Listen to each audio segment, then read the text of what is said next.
आइए बड़े मीठे मीठे भाव से बाबा के चरणों में सभी तालियां बजा करके अंतिम भाव है। बाबा मैं हारा हूँ,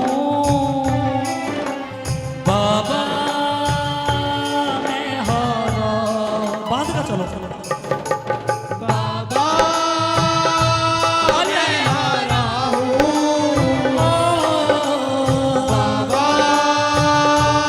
मैं हारा हूँ। सांवरिया मुझे जीत दिला दे, अपना मुझको दर्श दिखा दे। वो सांवरिया मुझे जीत दिला दे, अपना मुझको दर्श दिखा दे, दर्श दिखा दे। खाटू वाले मैं जग से हारा हूँ, बाबा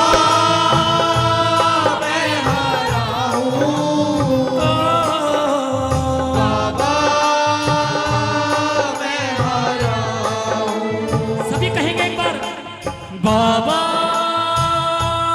मैं हारा हूँ, बाबा मैं हारा हूँ। और सुनिए मीठा मीठा, एक समय की बात है कि वृंदावन में एक सेठ जी रहा करते थे। बड़ी सुनने वाली बात है, अगर दिल पर ना लग जाए तो इस गरीब को कॉलर से पकड़ लेना।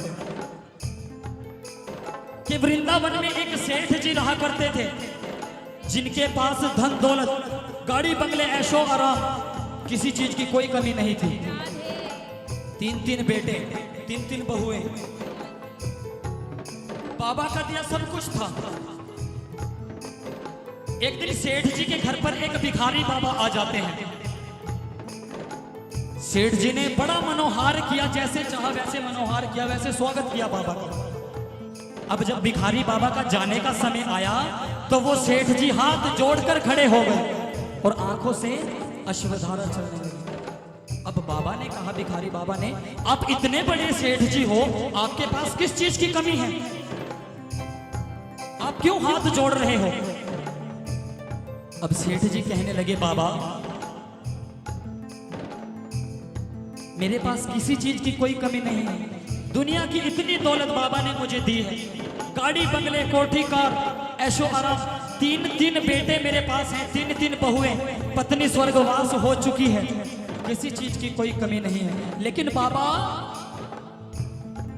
अगर खाटू वाले ने मुझे एक बेटी दी होती तो कितना अच्छा होता। भिखारी बाबा को बात लग गई।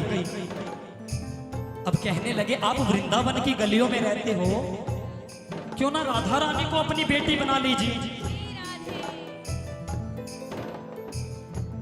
सेठ जी की समझ में बात आ गई, दौड़कर गए और राधा रानी का एक बहुत बड़ा चित्र बनवाया और ठीक सामने उस दीवार पर लगवाया जहां पर सेठ जी रात को सोया करते थे। अब सेठ जी जब सोते तब राधा रानी को नमस्कार करते, जब सुबह जागते तब राधा रानी को नमस्कार करते। पूरे दिन में जितना कमाया वो राधा रानी को बताते, जितना घाटा हुआ वो राधा रानी को बताते। एक दिन सेठ जी के घर पर मनिहारी आ गई, चूड़ियां पहनाने बहुओं को, हर साल आया करती थी। मनिहारी ने जैसे ही अपनी चूड़ियों की पोटली खोली, एक बहू ने हाथ आगे बढ़ाया, मनिहारी ने उसे चूड़ियां पहनाई। उसके बाद दूसरी बहू ने हाथ आगे बढ़ाया, मनिहारी ने उसे भी चूड़ियां पहनाई। उसके बाद तीसरी बहू ने हाथ आगे बढ़ाया, मनिहारी ने उसे चूड़ियां पहनाई और अपनी जैसे ही चूड़ियों की पोटली बांधने लगी उतने में चौथा हाथ भी आगे आ गया। मनिहारी सोच में पड़ गई, सेठ जी की तो सिर्फ 3 बहुएं हैं, ये चौथा हाथ किसका आगे आ गया? चलो जैसे तैसे करके मनिहारी ने उसे भी चूड़ियां पहनाई कि कोई मेहमान आ गया होगा। अब मनिहारी चली जाती है सेठ जी की दुकान पर। सेठ जी को पता है मनिहारी हर साल आती है, 3 बहुओं को चूड़ी पहनाने का मोल देता हूं, अब की बार भी 3 को चूड़ी पहनाने का मोल दूंगा। सेठ जी जैसे ही मनिहारी को 3 बहुओं को चूड़ी पहनाने का मोल देने लगे, मनिहारी ने इनकार कर दिया कि सेठ जी अब की बार मैंने 3 बहुओं को नहीं 4 बहुओं को चूड़ियां पहनाई है, 4 का मोल दीजिए। सेठ जी की और मनिहारी की बड़ी बहस हुई। मनिहारी जिद की बड़ी पक्की थी, बिना मोल लिए घर चली गई, लेकिन 3 का मोल लेकर नहीं गई। अब सेठ जी शाम को घर पर वापस आए, बड़ी पूछताछ की, बड़ा बहस हुई सबके साथ, लेकिन पता नहीं लगा। अब सेठ जी रात को जब सोए, स्वप्न में राधा रानी आ गई जय श्री राधे। और कहने लगी, बाबा राधे। तीनों बहुओं को तो चूड़ी पहनाना याद रह गया, इस बेटी को बेटी बना करके चूड़ी पहनाना भूल गए।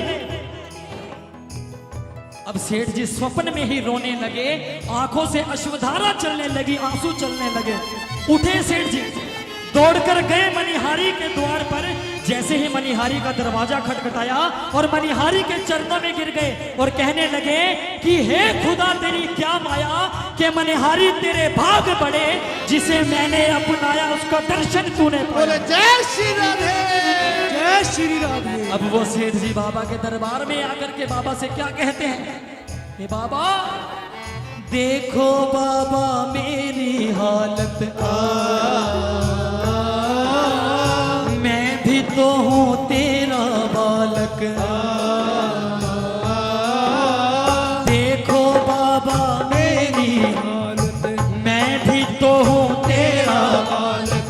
मैं तेरा बालक तू जग पालक, फिर क्यों मैं हारा हूँ बाबा।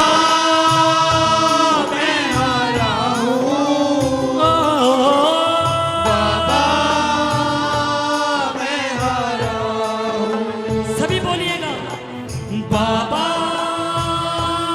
मैं हारा हूँ, बाबा मैं हारा हूँ। और बाबा तुम याद ना आया करो, मेरे श्याम। तुम याद ना आया करो,